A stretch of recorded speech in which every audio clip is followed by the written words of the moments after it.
என்னவென்றால், நம்ம யாராக இருந்தாலும் எப்படி இருந்தாலும் நம்ம எல்லாருமே புனிதர்களாக மாற முடியும்.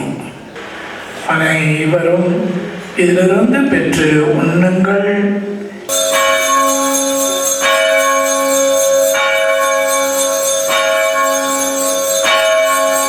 ஆத்மாக்கள், யாரும் நினையாத ஆத்மாக்கள், உத்தரிக்க சிறந்த ஆத்மாக்களின் நினைவு கூர்ந்தருளும். உமக்கு உகந்துள்ளாய் வாழ்ந்து உலகை விட்டு சென்ற அனைவரையும் உமது ஆட்சியில் கனிவுடன் ஏற்றருளும்.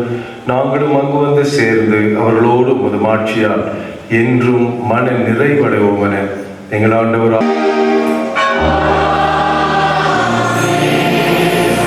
இந்த பையிலிருந்து ஏராளமான மாணவர்களை அனுப்பி கொண்டிருக்கின்றீர்கள். குருக்கள் உருவாகி கொண்டிருக்கின்றார்கள். அதற்கும் என்னுடைய நன்றியை தெரிவித்துக் கொள்கின்றேன். வருங்காலத்திலேயும் இந்த பங்கிலிருந்து மாணவர்களை ஊக்குவித்து இந்த இறைப்பணிக்கு அனுப்பும்படி அன்போடு கேட்டுக்கொள்கின்றேன்.